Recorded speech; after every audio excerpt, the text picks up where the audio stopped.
So, District Attorney Mike Schmidt joining me right now. Thank you so much. I appreciate it. I know how busy you've been lately. Let's just get right to it. How do you think things have improved since you took over? I think in the 6 or 7 weeks since I've been district attorney, we've faced a lot of challenges in our local criminal justice system. But we knew that. I knew that going in, that this is a time of people demanding reform, that people have been taking to the streets to be heard on the way the criminal justice system has not served them well. And so, I think there's a lot of work to do, and that's what we've been focused on. So, tell me about your decision to not press charges against people who are charged with lesser crimes at these unlawful assemblies or things declared a riot. Do you feel as strongly about that now as you did when you first implemented that idea? Yeah, absolutely. The idea is still all the criteria are still relevant. Coming up with that policy, I was taking multiple things into account. One was the number of cases. When I took over on August 1st, we had 550 cases that were referred to my office and waiting for a decision, because people have to remember we're in the middle of a COVID pandemic. Our courts systems have been impacted by that. The fact that the Justice Center wasn't functional meant we weren't doing out of custody arraignments for misdemeanors. And so we took into account not only what was actually happening in the court system, the resources that it would take for my office to prosecute that number of misdemeanor cases. And we're talking about prosecutions that would occur a year and a half from now, not right now, but they've worked their way through the courts and we do trials. And at the end of the day, the people who we are talking about are not people with criminal histories. They're not necessarily people that have, big public safety concerns. And in a lot of those cases, quite frankly, we've seen in the past the district attorney's office loses. So it's a terrible use of resource, no public safety return on investment for focusing on those cases. And then also it has the potential to quell speech and freeze, people's First Amendment rights to assemble and express themselves. So drawing the line at people who are creating damage and violence in the community is absolutely the right way to approach this issue, to use our resources and to make sure that we're focused on public safety, which is what the voters put me in office to do. The people who are being arrested and having charges dropped, you were quoted as saying they are just our neighbors who are concerned about what they see as wrong with the criminal justice system. There's no public safety value to their prosecution. But there is the argument that not prosecuting them creates a danger in public safety because it encourages people to continue going out into these violent protests and supporting those who are throwing Molotov cocktails or assaulting police. Yeah, and we're arresting and hopefully prosecuting the people who are doing those things. I mean, it takes, first of all, you need to focus on the people who are actually doing the harm, build a case, get witnesses, get the evidence, get it to our office. And people who are following this, and Dan, yourself, you've seen the indictments that have been coming out of our office. I think we have somewhere around 80 or so felony cases that we have launched, in the past months. So, I mean, that's what we're doing. We're focusing on the people who are violent. And we're not going to criminalize people who are out there and not being violent. I don't want to insinuate at all that you have not been making arrests or pursuing charges on people who have been charged with very serious crimes. But I guess I'm speaking about this, what appears to be a relentless core group of people who show up night after night. And night after night, there appear to be people within that group who are willing to take those risks that the people who are being charged with these serious crimes have taken and been caught for doing. So how do we stop that from happening under the current system that we're working with? Yeah, I think two things. And one, I think we're starting to really see happening. The Portland Police Bureau has allocated more detective resources to helping us make those cases. I've reached out to our Attorney General, who has also given us additional resources to help us make cases against people who are actually doing the damage and violence. And it takes police work. You need to interview witnesses, you need to interview victims, you need to gather video evidence, and you need to put it all together and take it to a grand jury where citizens get to decide whether or not somebody should be indicted. So it takes time to build those cases, and that's where we've been putting our resources. I think that's one area that this is working. And once we get indictments on people who are creating the damage, we can put conditions on them from the courts. And we're asking the courts to say, hey, make sure that their conditions of release, if they are released, are they can't show back up at unlawful assemblies. So I think that's a big part of it, is actually doing and focusing on the people creating the harm. I think the second thing is we need to continue to listen to what people in the streets are out there for, and not lose sight of the fact that they are there at night after night, both the people who are there to create damage and not, because they want to see criminal justice reform. They want to see police accountability, police reform. And so we need to keep that in our mind. I think if we can continue to work on those two things, we're going to see these protests start to dwindle out. But there are other national events that are going to keep bringing these up, I think, until we get to the election. Just today, the announcement of the Breonna Taylor case, what's going to happen, events like that, Ruth Bader Ginsburg's death and a new appointment of Supreme Court Justice. We're going to keep seeing events that are going to be driving people probably until past the election. But based on that rationale, in a country of hundreds of millions of people, those events are going to continue and have been continuing throughout history at a regular pace. So based on that, there would never be an end in sight. Well, and from being in Portland that these protests, this is not a unique thing happening this summer. This is a community that likes to protest. And so we've seen protests every summer that I can remember, people coming out because of the things that we're talking about, events that drive people into the streets. So yeah, I don't think that that's going to change. I think what I do anticipate changing is, the night after night violence. That's been more unique to what's been happening this summer. So I think that's what's going to change, but we're going to continue just like Portland always has. We have a very proud culture of demonstrations and protests. Is this something that people should be proud of?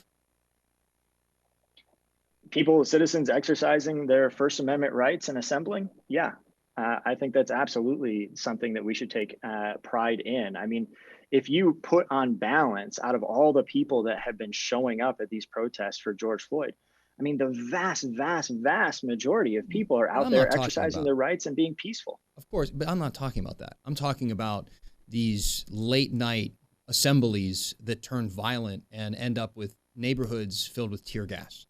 Is that something that protesters or people who are out there clashing with police should be proud of? No, violence, people who are committing violence, no, that's nothing to be proud of. Absolutely not. I mean, that's not acceptable. I've been clear about that. Other leaders in our community have been clear about that. If you're out there to create violence, that's not acceptable. What if you're out there supporting those who are creating violence? Well, how do you mean supporting, Dan? I mean that, and explain this to me, because based on the declaration of an unlawful assembly, some of the things that we were discussing earlier is that you mentioned seeing some video where people who weren't engaging with police were finding themselves caught up in these raids on streets where police were charging at crowds trying to clear them.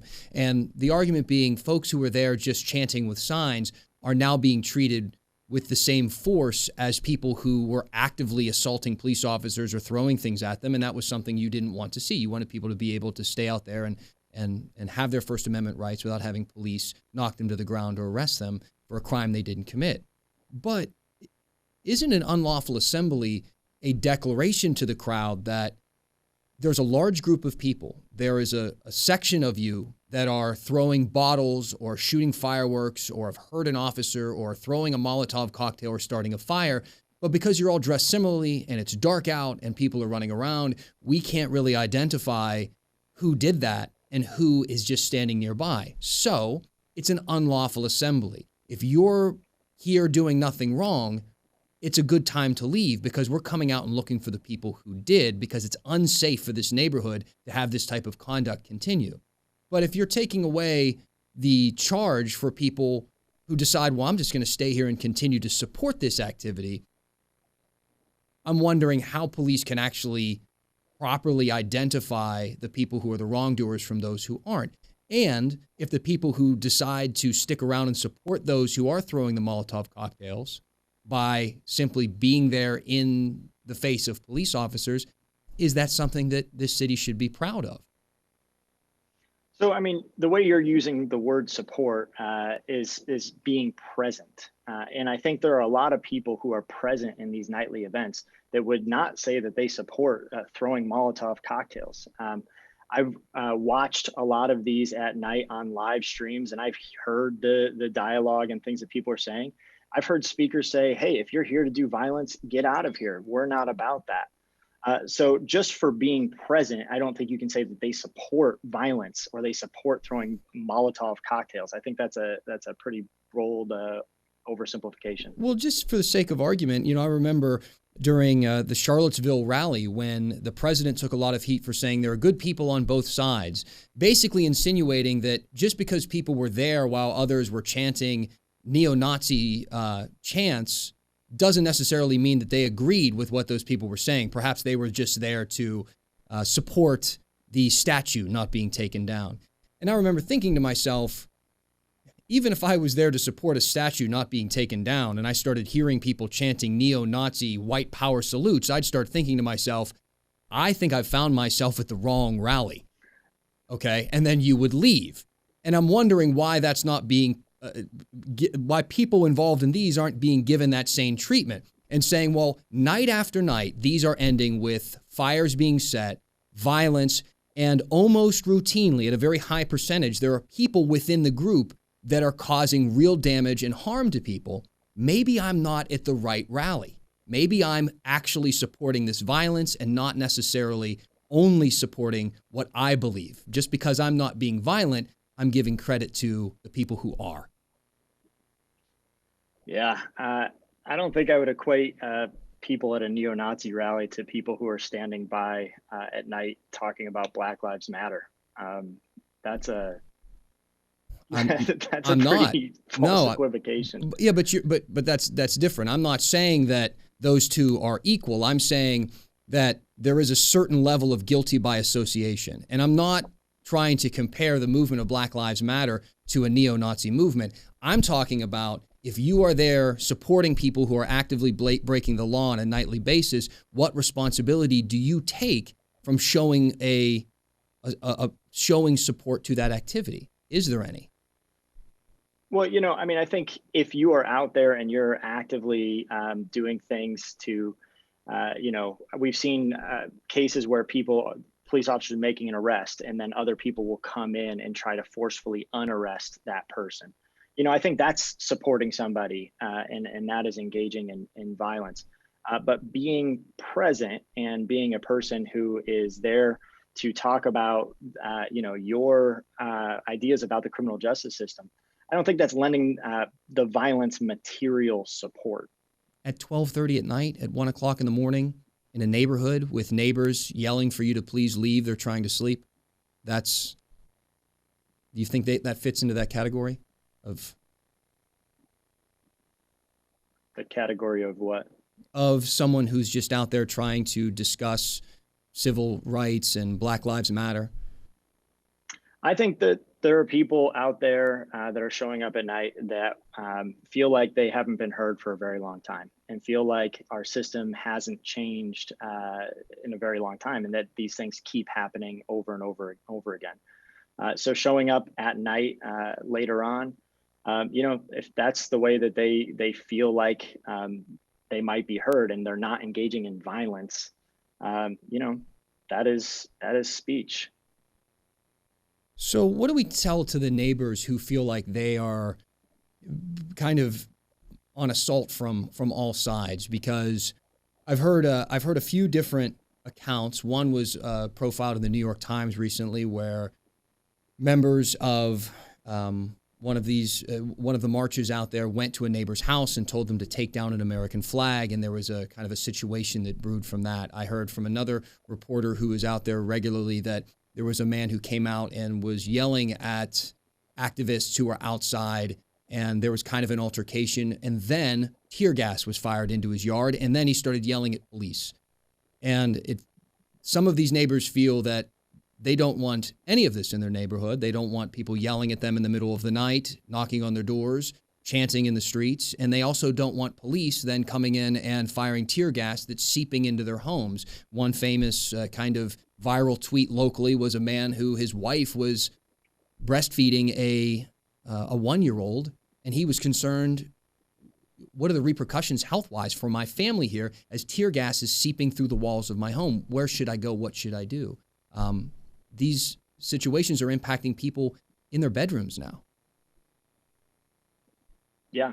I think that's one of the reasons probably, I mean, the mayor can speak for himself, but that's why he curtailed the use of CS gas, I would imagine. Yeah, it's challenging when these things are happening in residential areas. And for people who are caught up in that, I hope that these protests in terms of going into the residential places, and especially if violence happens, that's where we're going to focus our resources. So we're going to continue to do that and make cases and prosecute those. But people yelling on blowhorns in the middle of a neighborhood wouldn't be considered a chargeable offense, would it? Or knocking on someone's door and screaming at them to take down an American flag? Is that not something you would charge somebody with, is it? I haven't, a blowhorn talking about, giving speech. No, that's probably going to fit within the policy of not being violent. Going up to a person's residence, I think that's a different situation. I don't know that person was arrested or if their charges were presented to our office, but if you start engaging, walking up to, people's residences like that and knocking on doors and harassing them, I think that they should call the police. And that's something you would consider. What would that fall under? A harassment or something like that?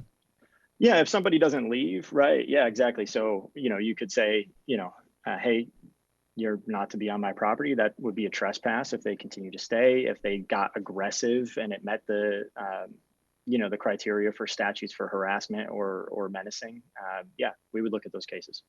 So police are not happy with you at all, at least according to the police union president, Daryl Turner. Is that hard? Does that make your job harder, that relationship being so rocky? Yeah, it is, of course. This is a very challenging time for me to take over.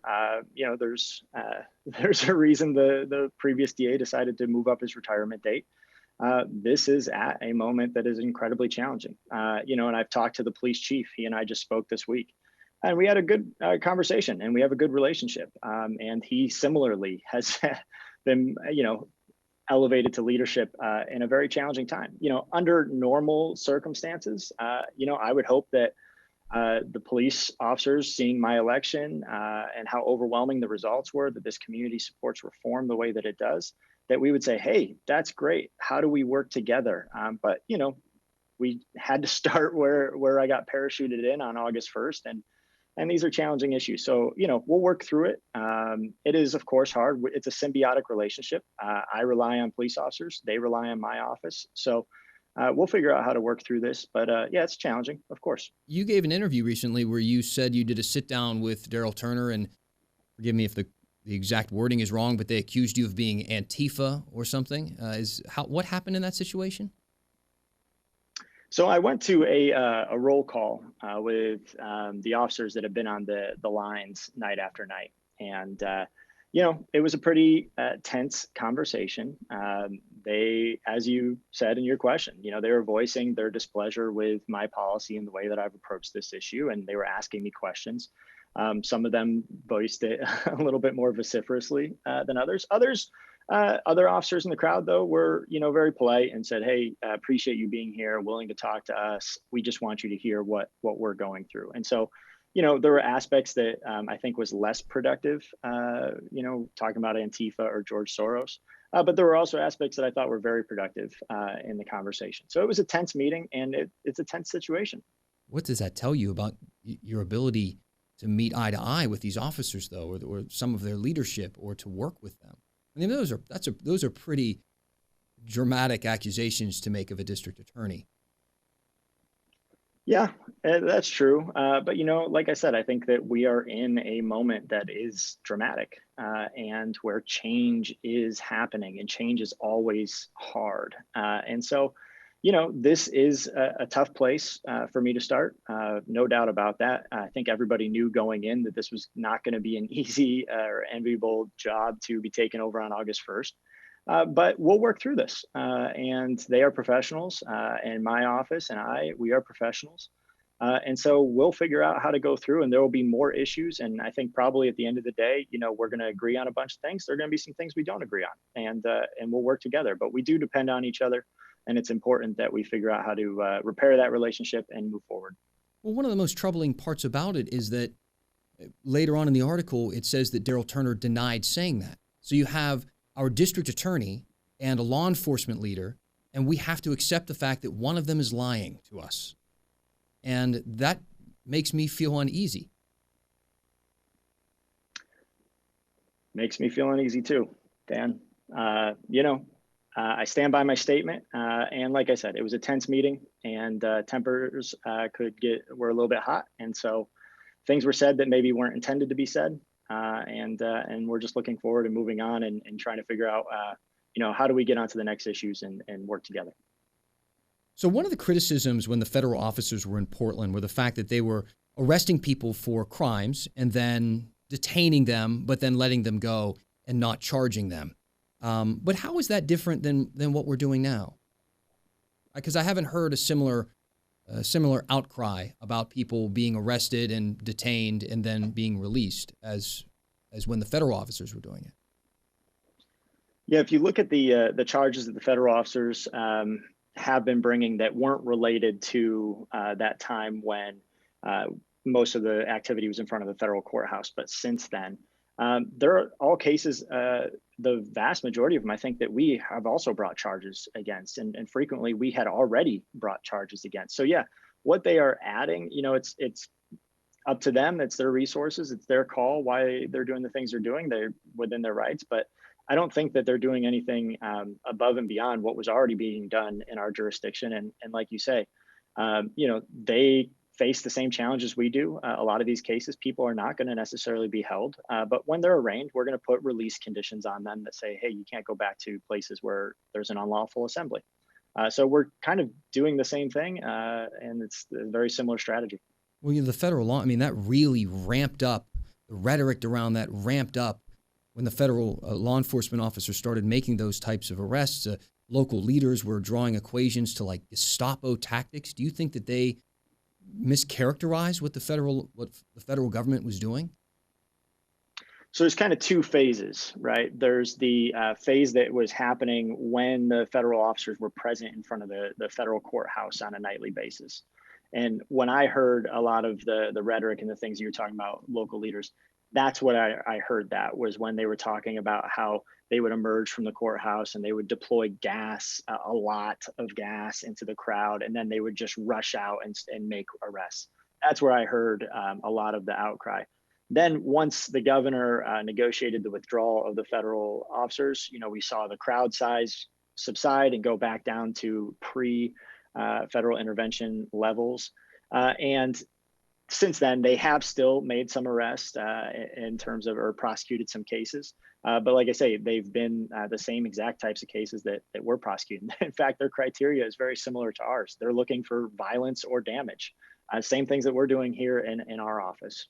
So it seems to me that rhetoric played a big part in kind of that uproar, because if we're doing the same exact thing now that we were doing when the federal officers were here, why did they seem to get so much national attention and outcry from city leaders when those same city leaders are kind of applauding you for your techniques?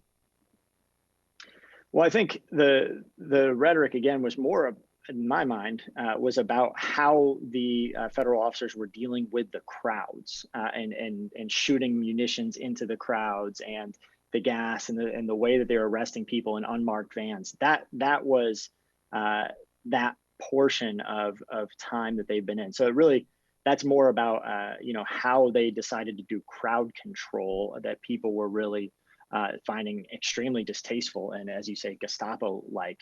And then there's the issue of prosecuting cases, which I think is different, and our approach has been similar since the withdrawal or the drawdown of those troops. So it's kind of, in my mind, two separate issues. I think the rhetoric was a lot more aimed at the videos that we saw of the Navy veteran who was getting hit with the baton and, the way that they were engaging our citizens. I think that was what I heard around the rhetoric. And that's why I think the governor negotiated the withdrawal.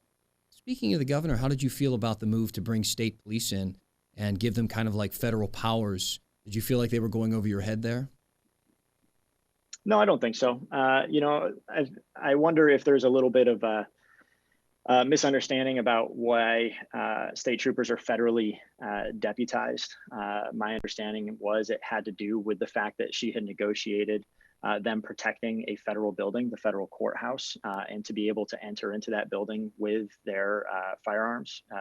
Being deputized was one way to accomplish that goal. And so then when they came back into town, the state police again, a lot of them they still carried that same federal cross designation. It doesn't lapse. My understanding is it might last for a year. So, I think that might be a situation where a little bit more was read into or made of that designation than really had to do with legally and factually what was happening on the ground. Are there state troopers going throughout the city, arresting and charging protest-related violence with federal charges right now, or are they still just kind of manning those buildings? No, so the troopers have been on some nights, and now we're a few weeks back at this point because they haven't been in town recently. Our troopers have been around the state helping out with wildfires, which I greatly thank them for. Their service in that area. It's been heroic. But yeah, so going a couple or 3 weeks back or so when they were in town and deployed here, they were supplementing PPV and MCSO depending on the night. So they weren't necessarily just protecting federal courthouse buildings. They were out where the protests were happening. And so they participated in the arrests that were made, and we're working with them to gather evidence and footage, just like we would any other agency, to help us build cases against people who commit violence. You're always so generous with your time when you have an opportunity to talk to us. I just want to touch quickly on two more things before we have to let you go. And I don't need very long answers, but I was just wondering what your thoughts were on the new statewide decriminalization measure that's on the ballot. Is that ballot measure 110? Yes, correct. Because I think there are several. There's a psilocybin one. Yes, yeah. I'm more interested. Psilocybin. Yeah, so the psilocybin one doesn't decriminalize medical mushrooms. It would give a controlled environment to use them. 110 speaks more specifically to arrests, things like that. Yeah, so I'm in favor of ballot measure 110. I think that for a long time, public safety leaders have been giving platitudes towards the idea that, hey, we can't arrest our way out of addiction. A jail cell is not a therapeutic environment for somebody. So I think it's time to step up and put our ideas into action and say, look, if this is your first or second time interaction with the criminal justice system and it's based just on possession of a user quantity of drugs, let's try something different. I mean, Oregon ranks somewhere around 49th in the nation in terms of our addiction issues. We also similarly rank about last in the country towards our access to treatment. So I think what we've been doing clearly has failed. And so I'm willing, and I think that it's a smart move for somebody who on their first or second time interacting with the criminal justice system, we try treatment. That makes sense to me. I support that. And just lastly, I read an article recently about federal agencies tapping the phones of people involved in protests and violent protests. And there's still a lot more that needs to come out. And I think, some of our lawmakers are going to be fighting to get those documents released so we can see them in black and white. But I was wondering what your thoughts were. Yeah, very concerned. Very concerned. I mean, I think, a lot of the reason in the way that I rolled out my policy was about not chilling speech. And when you hear that the federal government could be tapping phones and in a more broad way, not just focusing on somebody that they have probable cause to believe that they are committing harm or intend to commit harm, but they're just in a more broad way. If this is what we find out, just listening in on conversations, I think that's incredibly chilling. And so I'm concerned about that. But like you say, let's see actually what was happening. Let's see what it was. And I don't want to overreact to that. But if it was broader and without warrants and without probable cause, that's problematic.